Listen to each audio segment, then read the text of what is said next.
presentation is from Rita Wang, who is at Hofstra University in New York. And she will be talking about how and when appreciative inquiry works, the role of accomplishment striving, and intellectual humility. So a little bit about myself. I am studying organizational psychology, which is basically psychology applied to work. Workplaces like organizations, military, government, hospitals, schools, and corporations, studying how people perform and our interactions and our well-beings as well. I attend Hofstra. As Judy just mentioned, it's a secular university, but I try to incorporate my Christian faith to it and get a lot of insights from Bible. So I will be talking about this topic from my education in a secular institute, but I would appreciate more insights from a Christian perspective from all of you.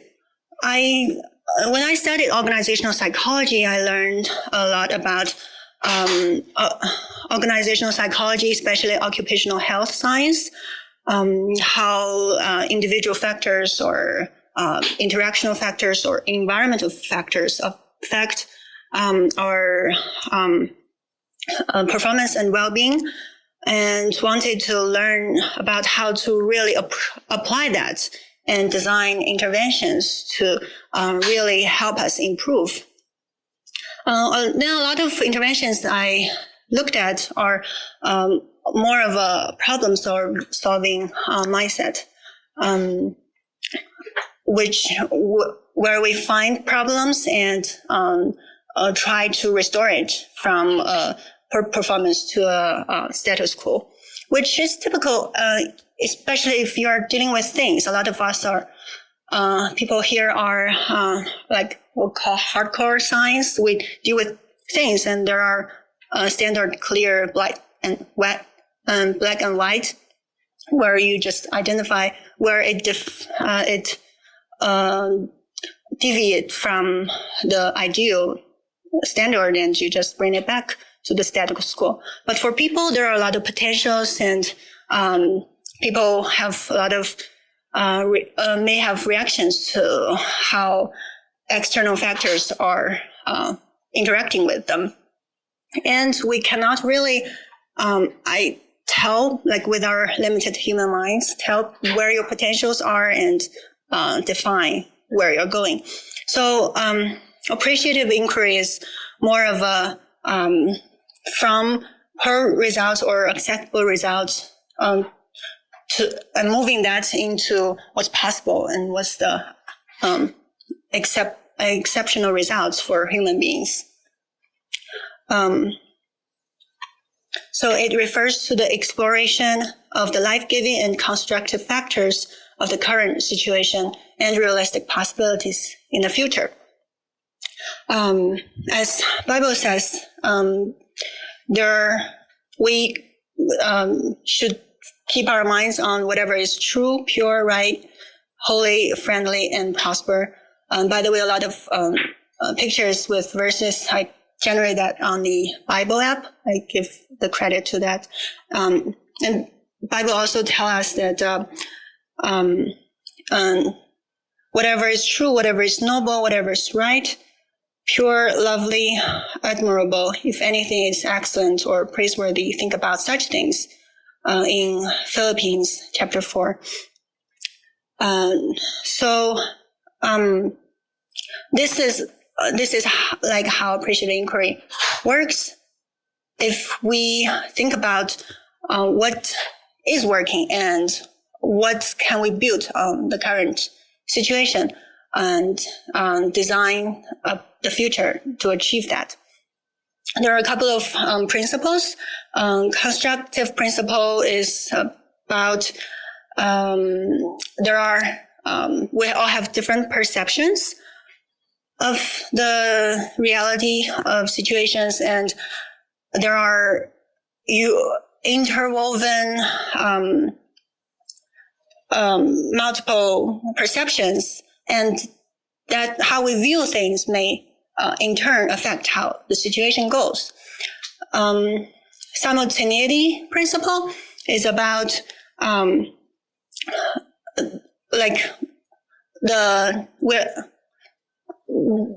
situation is subject to how we perceive it, and the inquiry sets the stage for the discovery of the future. For example, if I just ask you, how do you like your organization versus what do you dislike about your organization? It just instantly generates a different response. Poetic principle is about how we respond to the situation.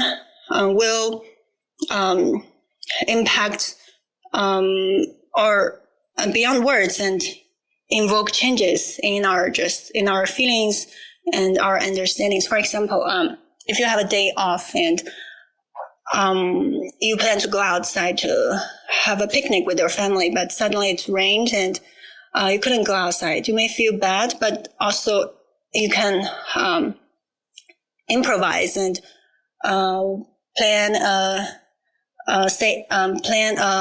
time together with your family and brew a cup of coffee and watch a documentary with your family. So that just makes your day good, different from how you may feel disappointed because of the rain. Anticipatory principle is about how the inquiry into the future may affect how you are acting now. And the positive principle is about how you think about things. Your positive emotions may already generate more other positive resources and make you maybe more excited and engage more in the change. There are so the principles of appreciative inquiry. People go to courses and to case studies and apply them for months, at least for days with intensive training. But I would just do the surface level of that, which is used in my study. Besides the principles, there's also steps or model that we use from discovery of what is the best of what is, appreciating what you already have now, and then dream what might be based on what you have, what could you do in the future. And after that, design, really how to optimize the future, how to get there step by step. And then destiny is you're actually executing it and keeping the momentum going.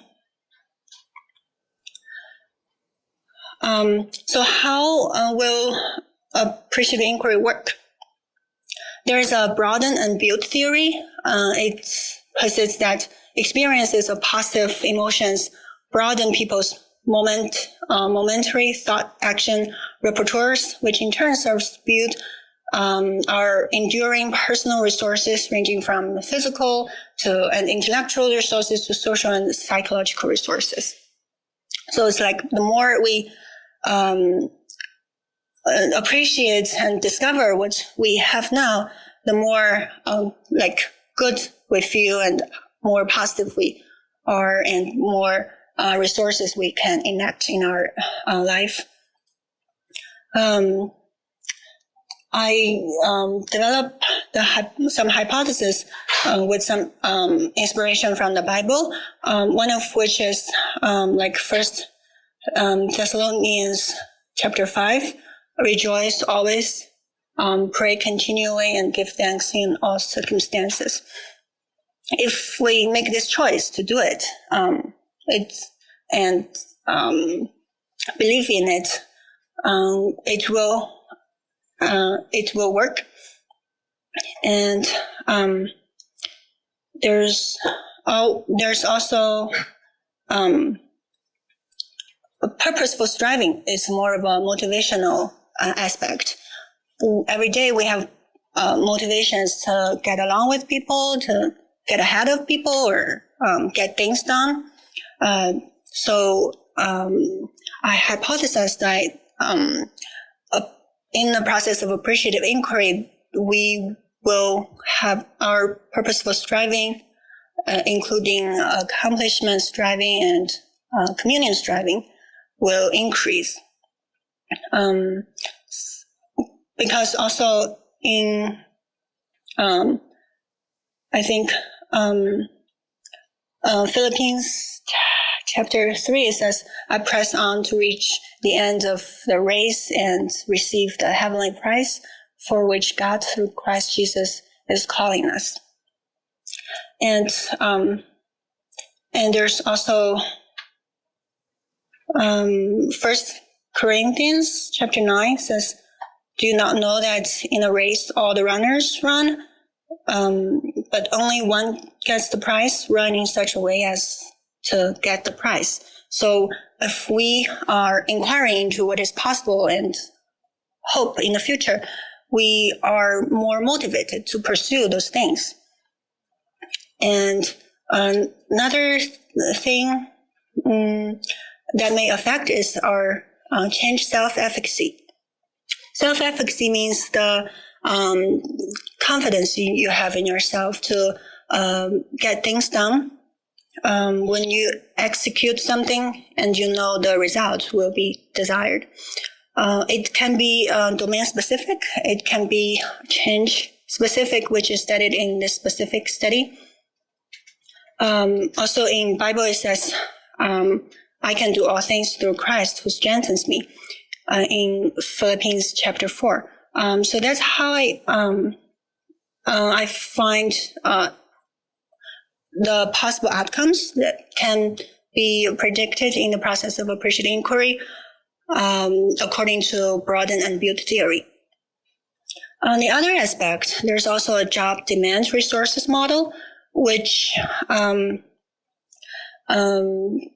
talks about like we all have limited resources, our time and our energy and attention and support from supervisors and organizations.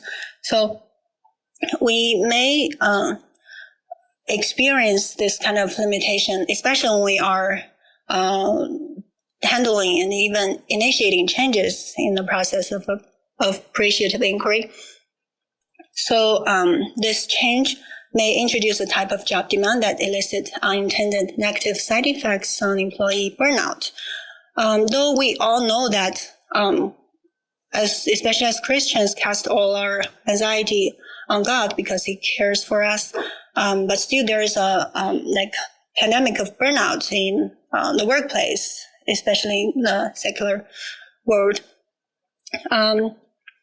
So I hypothesize that it may cause stress and burnout. However, it also depends on individuals, right? Every person is different personalities, different way of handling stress. So there's a hypoegoic phenomenon where it talks about humility, people who have low self-focus, who are high in sense of security of their own value and own worth, are less likely to be negatively affected by this stress, because they are less defensive to change and are more flexible to handling the stress in that process. Non-defensive willingness to see oneself accurately by acknowledging one's personal limitations combined with an appreciation for the strengths and contributions of other people from which we can learn. That's the definition of humility studied here, and that is proposed to predict the effect between appreciative inquiry and burnout. So in summary, my hypotheses are the first four appreciative inquiry possibly related with the four outcomes: gratitude at work, communion striving, accomplishment striving, and change self-efficacy. Also, the fifth one is about the mechanism of the direct relationship between appreciative inquiry and change self-efficacy through accomplishment striving. Meaning accomplishment striving may help explain the relationship between the two based on broaden and build theory we just talked about. The sixth one is about another aspect of its effect and how humility, specifically intellectual humility, moderate the relationship such that the relationship is positive for people low in humility, but not for those high in humility. The measures I used, intellectual humility, is by Leary et al. 2016. One example item is I recognize the value in opinions that are different from mine. Gratitude at work is a 3-item adjective checklist. They are grateful, appreciative, and thankful. Communion striving and accomplishment striving are by Folk et al. 2019. There are the example items are listed here. The slides will be available online, so I will just quickly go to the next part. Method, I used 2 weeks to do the study. First week, getting the baseline and conduct the intervention, exposing the experimental group to the intervention. And then the second week, we measured their the variables again. They are signed up to a coaching app called Nudge, where they are received push notifications by their phone, and it may take 2 to 3 minutes for them to answer those questions every day, so it won't be very intrusive. Results. Controlling for the demographic variables, there are positive relationships between appreciative inquiry and the predicted and the outcome variables in the predicted direction, and also partialing out the first week effect, like the effect from before the first week. I specifically looked at the difference within individuals, the difference of appreciative inquiry. Their relationship is also positively related with the outcome variables. The coefficients are here, so you can see the extent to which is a correlation. Also, the mediation analysis is also in the predicted direction with demographic variables being controlled, just to look at, to examine more of the causal relationship by partialed out the effect of the appreciative inquiry from before the first week, and just look at the within person difference, the effect of that on outcome variables, which is also in the predicted direction. So similarly, humility is in the predicted direction, and you can see the results when this material is online. And it would be interesting to talk more about humility interventions in the future, because it seems working so beneficial to us. There are a lot of ways to do that, which is of interest for my future research. I would accept more comments or questions now. Thank you.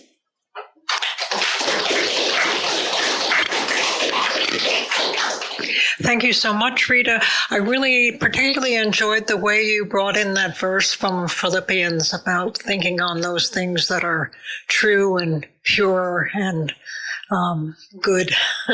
So thank you so much. I was just interested if in your study, were people given, you said they were kind of given coaching on appreciative inquiry principles. Were they given like scenarios in which to apply those, or was it just like, here are things for you to think about as you go about your daily life, or what kind of Okay, the question was about the methodology and what sorts of scenarios the participants were given. Yeah. Yeah, that's a good question. So they are exposed to the materials all in the app, Nudge app, which have been used for similar research, has shown effective results. They are sent videos done by appreciative inquiry practitioners, professional practitioners, explaining all the principles and giving them examples in the video and encourage them to apply them. And they are also given text explaining the principles and to experience some peak experience, to like asking questions about their peak experience, their strengths. Why do they think it's working, and what's that giving them, and like they're taking into the future. Also, they're asked to they are explained to about the 4D model, and apply that to their own career development in the workplace. Because it's a Nudge app, so they are sent notifications every day in the morning to reflect on those questions too. Even though you're at a state school, I commend you for trying to reflect on how your Christian faith relates to your research. So well done. My question is, what surprised you about your findings? You didn't expect. I hoped that because appreciative inquiry was originally more applied to organizational development and less for individual career development, I tailored this towards this different design and hoped for a more significant effect between the 2 weeks, but the analysis of variance down between the two groups and between the two time points with appreciative inquiry dummy coded as 0 and 1 didn't show much of a difference, which told me that there may need a longer time period for the effects to show up. So, Okay. Thank you so much, Rita. Thank you.